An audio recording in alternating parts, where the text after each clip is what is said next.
back to my YouTube channel Tulsi Math Creation. Today we continue our lecture of class 11 Mathematics chapter number 2 Relation and Function. आज ही हमारा last lecture है इस chapter के ऊपर. पिछले lecture के अंदर हमने कुछ फंक्शंस के बारे में डिस्कस किया था. आज हम कुछ क्वेश्चंस के बारे में डिस्कस करेंगे. तो सबसे पहले हमारे पास एक क्वेश्चन दिया हुआ है कि y is equal to F X. Y हमारे पास एफ एक्स है. एफ एक्स की वैल्यू क्या दी है हमें X square plus 2x upon plus 1 upon X square minus 8x plus 12. हमने क्या निकालना है इसका डोमेन.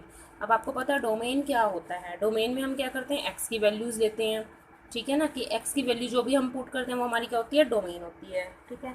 अब इसमें हमारे पास फंक्शन है पी बाई क्यू की फॉर्म का है और रेशनल फंक्शन जो होता है वो पी बाई क्यू की फॉर्म का होता है. तो उसमें हमारे पास एक कंडीशन होती है कि जो डिनोमिनेटर होता है वो नॉट इक्वल टू जीरो के होना चाहिए. ठीक है. तो हम सबसे पहले क्या करेंगे, इसको इक्वल टू जीरो के रख के एक्स की वैल्यूज़ निकाल लेंगे. फैक्टर आपको आते हैं करने, आपने 10th क्लास में भी किए, 9th में भी किए हैं.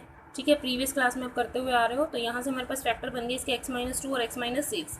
ठीक है, यहाँ से हमने x की वैल्यूज़ निकाली 2 और 6. अब जैसे मान लो आप इसके अंदर 2 रखोगे. ठीक है, 2 2 जा, जैसे मैंने इस इक्वेशन के अंदर 2 रखा. या मेरे पास इक्वेशन दी हुई है, जैसे मेरे पास इक्वेशन दी हुई है यहाँ पे x square minus 8x plus 12. ठीक है, x की वैल्यू मेरे पास क्या आई है 2 आई है और 6 आई है. अगर मैं 2 रखती हूँ 4 8 2 जा 16 प्लस 12, यानी कि यहाँ से क्या आ गया 16 minus 16 which is equal to 0.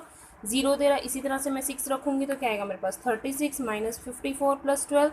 इन दोनों को सम करूँगी तो क्या आएगा 54 minus 54 which is equal to 0.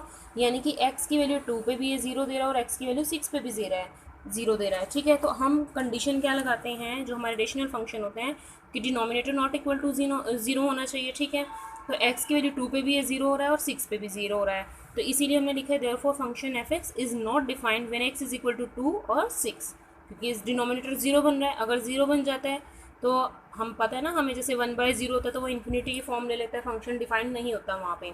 ठीक है, तो इसीलिए डोमेन ऑफ एफ एक्स क्या आ गई कि हम x की कोई भी वैल्यू रख सकते हैं रियल नंबर में से, किसको छोड़ के 2 और 6 को छोड़ के. इसीलिए हमने r में से 2 और 6 को माइनस कर दिया. ठीक है, इसी तरह से आपको एक नेक्स्ट क्वेश्चन दिया हुआ है y is equal to square root of 9 minus X square. इसमें हमने डोमेन निकालनी है और रेंज निकालनी है. आपको पता है डोमेन क्या होता है x की वैल्यू और रेंज क्या होता है y की वैल्यू. ठीक है, तो सबसे पहले हम क्या निकाल रहे हैं इसकी डोमेन निकाल रहे हैं. तो हमारे पास y इज इक्वल टू ये दिया हुआ है 9 माइनस एक्स स्क्वायर था, इसके हमने फैक्टर बना दिए. हमारे पास होता है ना इक्वेशन होती है a square minus B square which is equal to a minus B और a प्लस बी. तो यहाँ से इसका 3 का स्क्वायर रहेगा तो 3 माइनस एक्स और 3 प्लस एक्स. ठीक है, अब हमारे पास रियल वैल्यू कब होती हैं, अगर स्क्वायर रूट में होता है तो रियल वैल्यू कब होती है जब हमारे पास फंक्शन की वैल्यू क्या आती है पॉजिटिव. तो हमने लिख दिया कि it gives real value if y is greater than equal to 0 के. ठीक है, that is 3 minus X 3 plus X greater than equal to 0. ठीक है, अब हमने यहाँ से क्या किया, यहाँ से हमने माइनस कॉमन ले लिया. ठीक है, अगर मैं यहाँ से माइनस निकालती हूँ तो एक्स माइनस 3 बन जाएगा, यहाँ एक्स प्लस 3 रहेगा.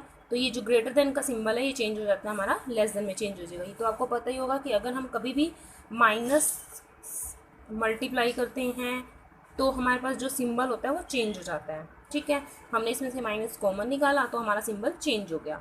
ठीक है, इसको हम x प्लस 3 लिखें या 3 प्लस एक्स लिखें कोई फ़र्क नहीं पड़ता. तो x माइनस 3 और x प्लस 3 आ गया which is less than equal to 0 के. यहाँ से हमारे पास क्या आ गया, अगर ये लेस देन इक्वल टू 0 के होगा तो x की वैल्यू क्या होगी लेस देन इक्वल टू 3. अगर ये लेस देन इक्वल टू 0 के होगा ये उधर जाके माइनस का 3 बनेगा. फिर वही हमने किया है कि जब हमारे पास क्या होएगा x plus 3 less than equal to 0 तो मैं लिखूँगी x less than equal to minus 3. ये माइनस 3 से ये सिंबल चेंज हो गया तो ये क्या बन गया greater than equal to, sorry हाँ ठीक है, ये सिंबल हमने क्या किया greater than equal to change हो गया माइनस 3 के. ठीक है, तो यहाँ से क्या होगा कि x की value less than equal to 3 है, ये x की value less than equal to 3 आ गई. और इसको हम लिख सकते हैं ना कि minus 3 less than equal to X, उल्टा लिख सकते हैं इसको. तो ये लिख दिया क्योंकि यहाँ से क्या आएगा x greater than equal to minus 3. ठीक है, इसका मतलब अब हमें पता नीचे इक्वलिटी साइन लग रहा है तो हमारे पास क्लोज ब्रैकेट आ जाएंगी. तो माइनस 3 और 3 आ गया. अब हमारे पास x की वैल्यू निकल गई तो हमारे पास क्या निकल गई डोमेन. ठीक है, तो ये डोमेन आ गई. अब आपको निकालनी है रेंज. रेंज निकालने के लिए हमें y फंक्शन दिया हुआ था, हमने क्या किया स्क्वायर बोथ साइड कर दिया. यहाँ से y स्क्वायर आ गया, ये स्क्वायर रूट हट के 9 माइनस एक्स स्क्वायर आ गया. अब क्योंकि हमने क्या निकालना है इसमें रेंज निकालनी है. रेंज निकालने के लिए हमें क्या करना पड़ेगा y की वैल्यूज़ निकालनी है. और y की वैल्यू कब निकलेंगी जब हमारा फंक्शन x में होगा. तो यहाँ से हमने x की वैल्यू निकाल दी, एक्स स्क्वायर इधर जाएगा तो y स्क्वायर इधर आ जाएगा तो 9 माइनस वाई स्क्वायर होगा. सेम वही प्रोसीजर, ये स्क्वायर है, ये उधर जाके स्क्वायर रूट बन जाएगा, आगे साइन लग जाएगा प्लस माइनस का, ठीक है। फिर वही बात आ जाती है कि एक्स इज डिफाइंड, जब हमारे पास ये फंक्शन क्या होगा, पॉजिटिव होगा, दैट इज, अब ये हमारे पास हमने यहाँ से क्या किया, माइनस साइन कॉमन लिया, तो ये ग्रेटर देन किस में चेंज हो जाएगा, लेस देन में, लेस देन इक्वल टू 0। यहाँ से इसके दो फैक्टर बन गए, y-3 और y+3 less than equal to 0। यहाँ से दो वैल्यू आ जाएंगी, y की वैल्यू 3 आ जाएगी और y की वैल्यू -3 आएगी, ठीक है, ये लिख दिया हमने। But y attains only non negative values, therefore y belongs to 0 to 3। अब हमने ये लिखा है कि y जो है वो सिर्फ नॉन नेगेटिव वैल्यू को लेता है। नॉन नेगेटिव वैल्यू को क्यों लेता है, क्योंकि अगर हमारे पास, हमने ये कहा है ना, फंक्शन हमारे पास कब डिफाइंड होएगा, जब वो पॉजिटिव होएगा, ठीक है। फंक्शन हमारे पास कब डिफाइंड होएगा, जब वो पॉजिटिव होएगा। पॉजिटिव होने के लिए वो क्या गया, ग्रेटर देन 0 लेगा, ग्रेटर देन 0 लेगा, ठीक है, ग्रेटर देन इक्वल टू 0 लेगा, क्योंकि नेगेटिव वैल्यू को वो ले नहीं रहा। तो इसीलिए हमने यहाँ पे क्या किया है, y बिलोंग्स टू 0 to 3, ठीक है, क्योंकि यहाँ से वैल्यू आएगी हमारे पास -3, -2, -1, लेकिन नॉन नेगेटिव वैल्यू है, तो -3, -2, -1 को छोड़ देंगे, 0 आ गया, तो 0 to 3 ले लेगा, ठीक है। तो रेंज हमारे पास क्या होती है, वैल्यूज ऑफ y, तो ये क्या आ गई 0 to 3, ठीक है। अब आपके पास ये क्वेश्चन आता है, ये मोस्ट इंपॉर्टेंट क्वेश्चन है, ये आपको आगे कोई भी एग्ज़ाम हो, जैसे आपके कम्पिटिटिव एग्ज़ाम है, उनमें भी ये क्वेश्चन आपको देखने के लिए मिलता है। मोस्ट इंपॉर्टेंट क्वेश्चन है ये, जो पेपर में भी आता है। तो हमारे पास है function t which maps temperature in degree Celsius into temperature in degree Fahrenheit is defined. हमारे पास एक फंक्शन दिया है, t of c is equal to this, हमने निकालना है t ऑफ 28। कहने का मतलब क्या है कि यहाँ पे c आपके पास क्या है, एक x का काम कर रहा है, ठीक है। फंक्शन जो है वो आपका c में है, जैसे हम अब ऊपर काम करते हैं, यहाँ पे हमारे पास फंक्शन y है, ये x में है, ठीक है, y की वैल्यू x के अंदर है।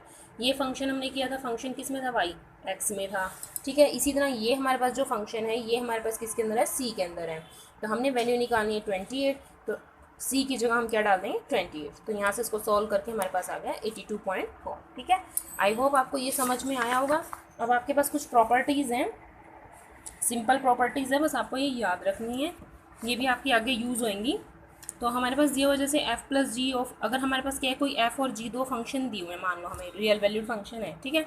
तो अगर उनका प्लस b जो है वो एक फंक्शन ले लें x2r, f भी x2r है, g भी x2r है, तो इनका मतलब इनका सम भी क्या होगा, x2r होगा। तो हम उसको किस तरह से डिफाइन करते हैं, यहाँ से हमने क्या लिया, f प्लस जी, इधर का एक वैल्यू ले ली x, ठीक है।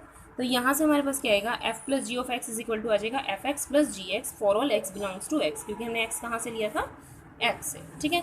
इसी तरह से अगर माइनस आ जाता है तो एफ एक्स माइनस जी एक्स हो जाएगा, अगर एफ जी आ जाएगा मतलब मल्टीप्लाई में आ जाएगा तो एफ एक्स जी एक्स हो जाएगा, अगर डिवाइड में आ जाता है, ठीक है, रेशनल नंबर बन गया हमारे पास, ये रेशनल फंक्शन हो गया f बाई जी, तो f x by g x हो गया।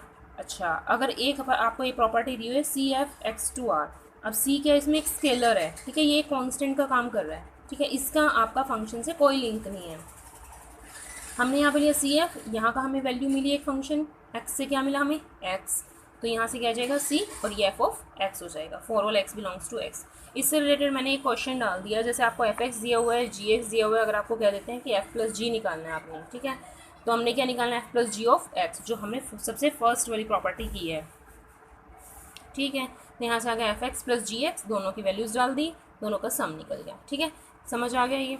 अब उसके बाद जैसे आपको दिया निकालने के लिए कि एफ प्लस जी ऑफ 5 की वैल्यू आपको क्या करनी है, निकालनी है, तो हम क्या करेंगे, यहाँ पे x की जगह क्या रख देंगे, 5, तो यहाँ से वैल्यू आ गई इसकी 43। तो आई होप आपको ये वीडियो समझ में आई होगी, अगर समझ में आई है तो please subscribe my channel and share my videos. Thank you.